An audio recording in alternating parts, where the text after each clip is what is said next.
Buenos días para todos. Bueno, creo que ya es buenas tardes. ¿Cómo están? Para mí siempre es una alegría poder venir a esta iglesia y poder compartir con ustedes una reflexión de la palabra de Dios.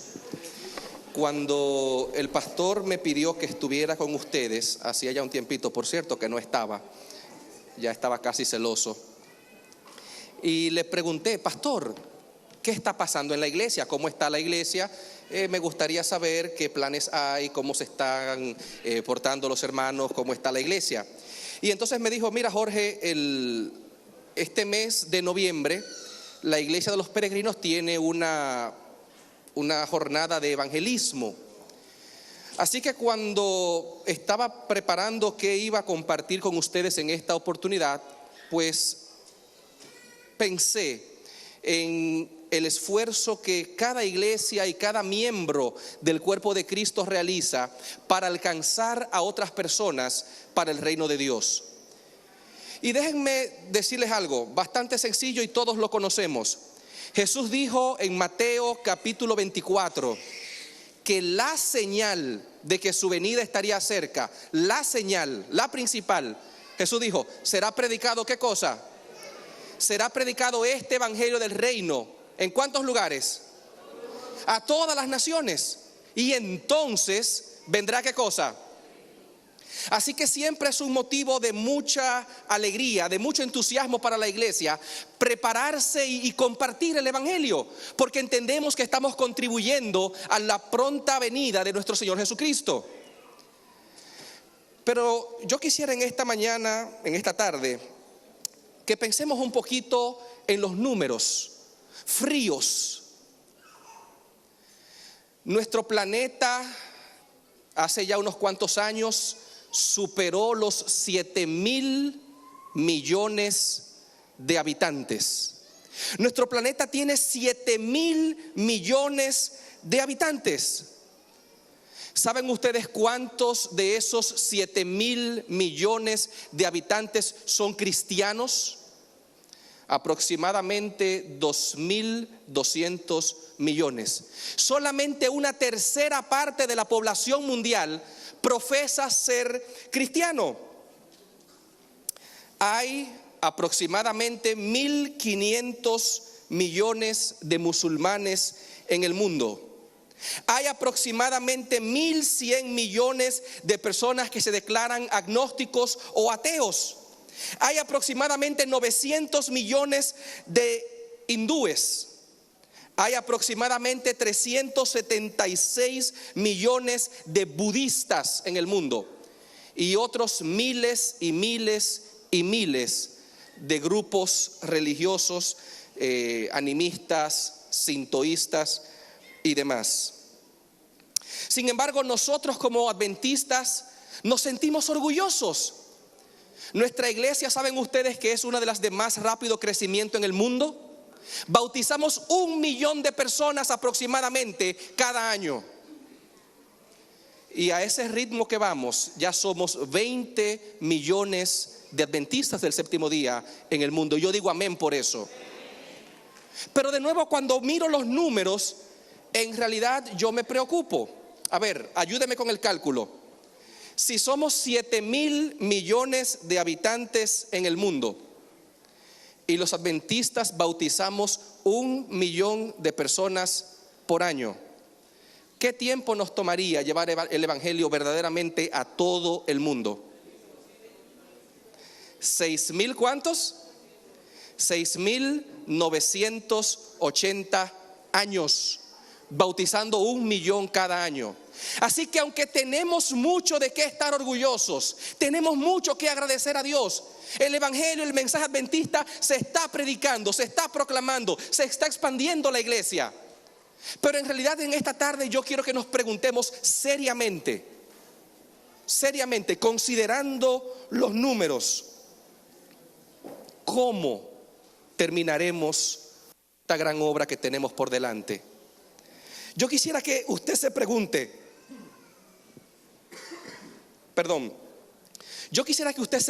¿de verdad es humanamente posible predicar el evangelio en todo el mundo?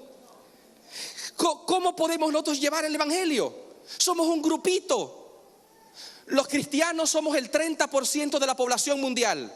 Los adventistas somos menos del 1% de los cristianos y somos el 0.003% aproximadamente de la población mundial. ¿Cómo es posible que en algún momento todo el mundo escuche el mensaje de los tres ángeles? ¿Cómo es posible que nuestro mundo pueda saber que Cristo viene pronto y que el sábado es el día de reposo, como ustedes dijeron, gracias, en la confirmación de su fe? Humanamente hablando, mis hermanos de los peregrinos, esto es imposible. No podemos.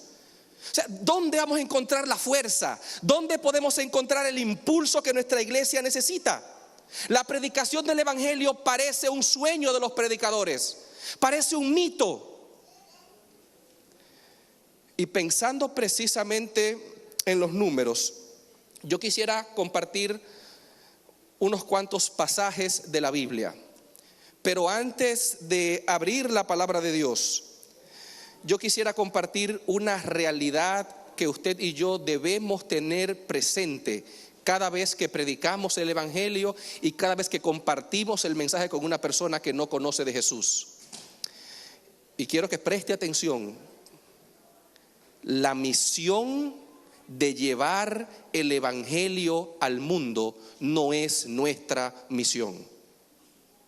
La tarea de salvar a la humanidad perdida no es nuestra tarea. Es la tarea y es la obra y es la misión de Dios. Lo primero que tenemos que tener en mente al abrir la Biblia, al ver cómo podremos cumplir la misión, es que no es nuestra tarea. Usted y yo somos simples colaboradores con Dios. Así que en última instancia, la responsabilidad de salvar al mundo no es de la iglesia de los peregrinos, es de Dios. Y como es la tarea de Dios, como es la obra de Dios, como es la misión de Dios, y Él es omnipotente, Él sí tiene todo el poder necesario para llevar esa misión a cabo. Los números parecen grandes y el desafío parece incumplible, pero Dios tiene el poder. Y el secreto de ese poder lo encontramos en el discurso, más bien la conversación de partida que tuvo Jesús con sus apóstoles. Abra por favor su Biblia conmigo en el Evangelio número 16. San Juan capítulo 16. Ya Jesús había lavado los pies de sus discípulos, ya les había hablado de su segunda venida, les había dicho que tenían que amarse unos a otros. Ya Judas había salido a concertar allí con los sacerdotes dónde iba a entregar a Jesús. Y ahora Jesús se dirige a su grupo íntimo de 11 que quedaban ya y les dice estas palabras. San Juan capítulo 16, versículo 7. Pero yo les digo la verdad, dice Jesús, a ustedes les conviene que yo me vaya. Piense por un momento qué pasó por la mente de esos discípulos. Nosotros lo hemos dejado todo para seguir a Jesús y ahora Él nos va a dejar también. Y por encima nos dice que nos conviene que Él se vaya. Y me imagino, aunque Juan no lo registró, pero me imagino que Pedro, que siempre saltaba con una porque no podía quedarse callado, Pedro dice, pero maestro, ¿cómo es posible? ¿Cómo te atreves a decir que nos conviene que te vayas? ¿Cómo te atreves a decir que nos conviene no tenerte con nosotros? ¿Cómo puede ser para nuestra conveniencia no escuchar tus sermones, tus parábolas, tus enseñanzas? ¿Cómo puede ser para nuestra conveniencia no tenerte a nuestro lado? ¿Cómo te atreves, maestro, a decir eso? Y entonces imagino a Jesús diciendo, mira Pedro, cálmate un poquito, estás alterado. Yo te voy a decir por qué les conviene a ustedes que yo me vaya. Y termina Jesús el versículo 7 del capítulo 16 de Juan. Les conviene que yo me vaya, porque si yo no me voy, el Consolador no vendrá a vosotros. Pero si yo me voy, entonces lo voy a enviar. Y cuando Él venga, Él convencerá al mundo de pecado, de justicia y de juicio. Jesús dijo, miren, yo me voy, pero no los voy a dejar solos. Ustedes van a ayudarme con mi tarea de predicar el evangelio y expandir la iglesia por todo el mundo. Pero les voy a dar una herramienta principal. Yo me voy, pero les voy a enviar a otro consolador, el Espíritu de verdad. Y Él va a convencer al mundo de pecado, dice Jesús, de justicia y de juicio. Dice el libro Hechos de los Apóstoles, página 41. La promesa del Espíritu Santo, esa promesa que Jesús hizo hace casi 2000 años. Esa promesa no se limita a ninguna edad o raza. Cristo declaró que la influencia divina de su Espíritu estaría con sus seguidores hasta el fin. Desde el día de Pentecostés hasta ahora, el Consolador ha sido enviado a todos los que se han entregado plenamente al Señor y a su servicio. A todo el que ha aceptado a Cristo como Salvador personal, el Espíritu Santo ha venido como consejero, santificador, guía y testigo. Cuanto más cerca de Dios han estado los creyentes, más clara y poderosamente han testificado del amor de su Redentor y de su gracia salvadora. Ahora piense por un momento, este grupito pequeño, bien pequeñito, tenían una misión en el siglo I de nuestra época. En el siglo XXI, usted y yo también tenemos una misión. Este grupito de discípulos eran pocos, eran 12 apóstoles, 120 creyentes ahí en el aposento alto el día de Pentecostés. Nosotros hoy en día también somos pocos. Usted se pone a pensar y decimos, bueno, pastor, es que hoy en día tenemos un mundo lleno de filosofía y la gente ya no cree la Biblia, sino que le cree a los filósofos. Bueno, si yo le pregunto a usted, mencióneme 3 filósofos que usted conozca, automáticamente lo más probable es que los 3 nombres que llegan a su mente sean Sócrates, Platón y Aristóteles. Esos 3 filósofos estaban más de moda en el tiempo de Jesús que ahora, porque estaba más cerca su tiempo de vida y enseñanza. Ellos también tenían filosofía. Usted dice, pero pastor, es que hoy en día el mundo está lleno de sexo ilícito. Bueno, en aquel tiempo la gente iba al templo a adorar a sus dioses paganos y allí había prostitución, que era considerada una religión incluso. Usted dice, bueno, pero es que hoy tenemos guerra. Bueno, en aquel entonces también había guerras. Bueno, es que hoy tenemos un mundo lleno de violencia. Hablando un poquito de violencia en los medios de comunicación, ya un poquito vieja la película, tiene más de 15 años que se estrenó, pero uno de los éxitos taquilleros de la historia ha sido la famosa película de El Gladiador. Por supuesto, para usted ver la película tenía que pagar la entrada e ir a un cine o comprar el DVD y verlo en su casa. Bueno, tengo para decirle en esta tarde que los judíos y los romanos no tenían cine, pero tenían los gladiadores ahí en el Coliseo romano. Los famosos juegos griegos se hacían allí. Exactamente lo mismo. Ellos eran pocos, nosotros somos pocos. Tenían una misión, tenemos también una misión. ¿Cuál fue el secreto para ellos? El secreto fue Hechos capítulo 1 versículo 8. Pero recibiréis poder. ¿Cuándo? Cuando haya venido sobre vosotros el Espíritu Santo. Ellos eran pocos, no tenían posibilidades de llenar la ciudad de Jerusalén y todo el mundo con el evangelio. Pero ellos confiaron en la promesa, ellos oraron, ellos esperaron en Jerusalén. El Espíritu Santo descendió y ellos cumplieron la misión. Déjenme decirle algo, mis hermanos de los peregrinos, lo mismo sucederá en los últimos días. Lo mismo, la misma promesa para ellos es nuestra promesa para cada uno de nosotros. Y ahora pase conmigo a Hechos capítulo 2, versículo número 33, porque hay otro paralelismo muy interesante. Hay un paralelismo profético. Hechos capítulo 2, versículo 33, cuando Pedro estaba explicándole a los ciudadanos de Jerusalén qué era lo que estaba pasando allí en el derramamiento del Espíritu Santo. Mire lo que dice Pedro, Hechos capítulo 2, versículo 33. Así que, hablando de Jesús, exaltado por la diestra de Dios y habiendo recibido del Padre la promesa del Espíritu Santo, ha derramado esto que vosotros veis y oís. Los discípulos, cuando recibieron el Espíritu Santo, tuvieron una visión.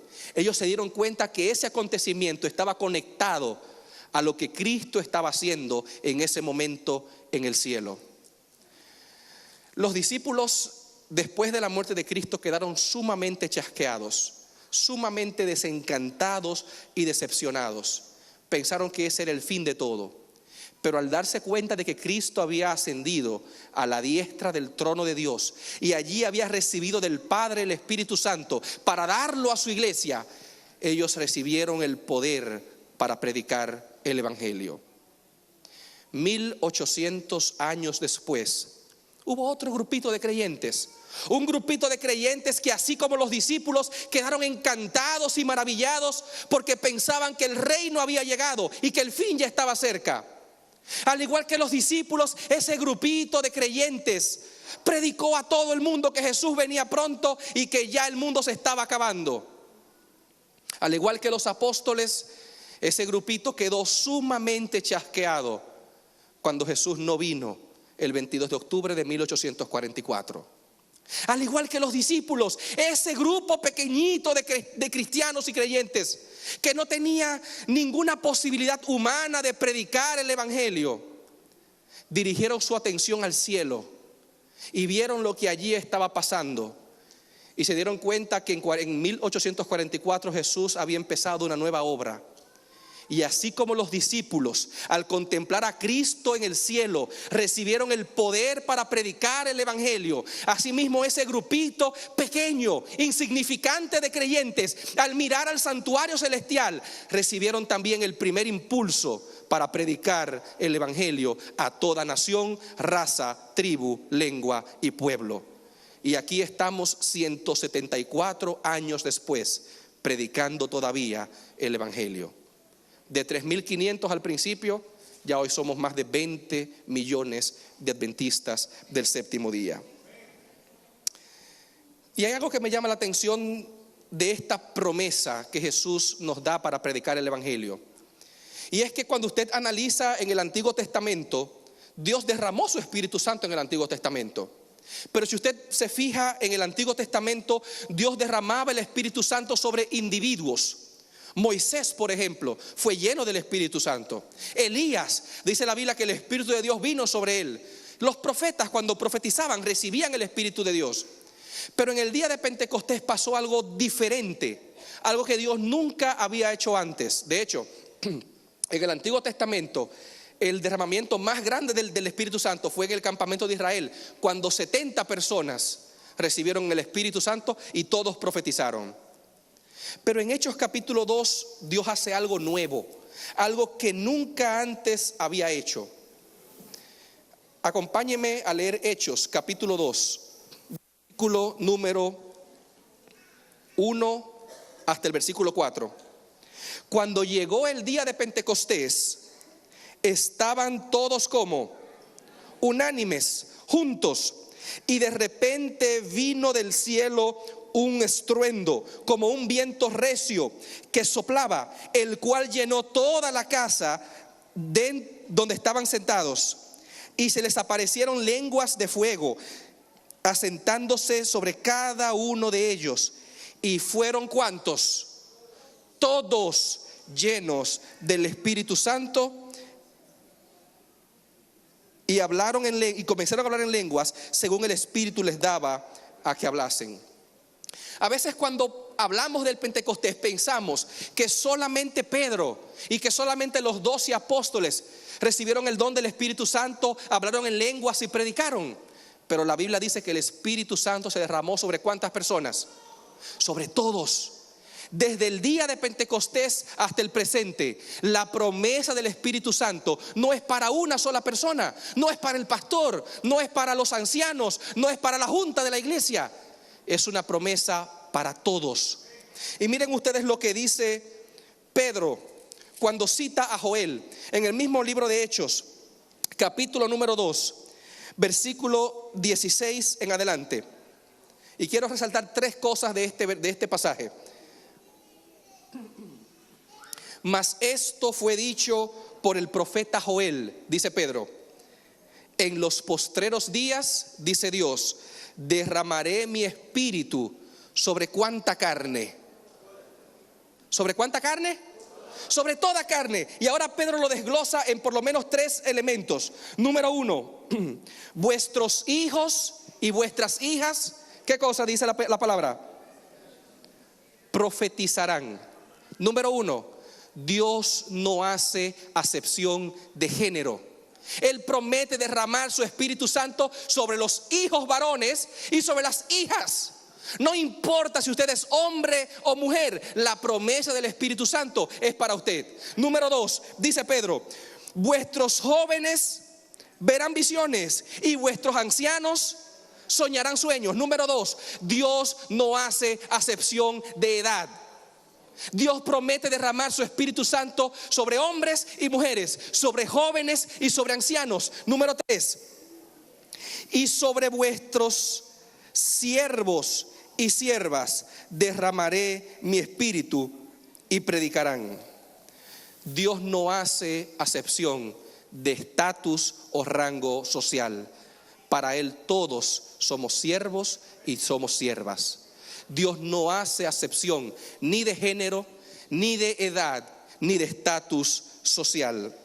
Así que si en esta tarde usted vino a la iglesia pensando, bueno, que predique el pastor, yo no puedo, yo tengo tal o cual defecto, yo voy a venir a disfrutar la programación, pero voy a estar aquí tranquilo. O si usted cree que tiene demasiados defectos como para que Dios lo utilice, permítame recordarle que Noé era borracho, Abraham era demasiado viejo. Recuerde que Isaac era un distraído, Jacob fue un mentiroso, Lea era fea, José fue acosado sexualmente, Moisés era tartamudo, Gedeón tuvo miedo, Sansón era mujeriego, tenía el pelo largo y se hacía trenzas, Rahab era prostituta, Jeremías era un llorón, Timoteo era demasiado joven para ser dirigente de una iglesia, David fue un adúltero y asesino, Elías tuvo tendencias suicidas, Isaías predicó desnudo, Ezequiel estuvo mudo durante mucho tiempo, Jonás huyó de la presencia de Dios, Noemí era viuda, Job quedó en bancarrota, Juan el Bautista vestía rarísimo y comía insectos, Pedro negó a Cristo por lo menos 3 veces. Los discípulos se durmieron mientras oraban. Pablo era un fanático religioso. Marta se afanaba demasiado. La samaritana había tenido 5 maridos y de los 5 se había divorciado. Zaqueo era demasiado pequeño. Timoteo tenía úlcera y Lázaro estaba muerto. ¿Cuál es tu excusa en esta tarde? El transcurso del tiempo no ha cambiado en nada, dice Hechos de los Apóstoles, página 42. El transcurso del tiempo no ha cambiado en nada la promesa de despedida de Cristo, de enviar el Espíritu Santo como su representante. No es por causa de alguna restricción de parte de Dios, por lo que las riquezas de su gracia no fluyen a los hombres sobre la tierra. Si la promesa no se cumple como debiera, se debe a que no es apreciada debidamente. Y escucha esta última frasecita: si todos lo quisieran, todos serían llenos del Espíritu. ¿Cuál es el único requisito para que esta iglesia, para que tu familia, para que tu vida sea llena del Espíritu Santo? Solo hay un requisito: que tú quieras. Si todos lo quisieran, todos serían llenos del Espíritu Santo. Si esa es nuestra mayor necesidad, si ese elemento, si esa persona es la que nos dará el poder para predicar el Evangelio, ¿por qué no lo pedimos más? ¿Por qué no hablamos más de Él? ¿Por qué no le entregamos nuestras vidas a Dios y le pedimos que derrame su Espíritu Santo? En el Antiguo Testamento, dije ahorita, Dios derramaba su espíritu sobre individuos. Pero ahora en los últimos días, Él ha prometido, según Joel capítulo 2 y Hechos capítulo 2, derramar su espíritu sobre toda carne, sobre toda persona. No importa la edad que tengas, no importa tu sexo, no importa tu nivel de educación. Si tú lo deseas, tú puedes también ser lleno del Espíritu Santo. Mi pregunta final en esta tarde: ¿quieres? ¿Quieres? En última instancia, Dios va a completar su obra. Dios va a predicar el evangelio. Dios va a llevar su reino a toda nación, tribu, lengua y pueblo. ¿Conmigo, sin mí o a pesar de mí? La pregunta en esta tarde para mi querida iglesia de los peregrinos es: ¿te gustaría ser lleno del Espíritu Santo? Si ese es tu deseo, voy a pedirte que en este momento, ahí donde estás, te coloques de pie y me acompañes en una oración.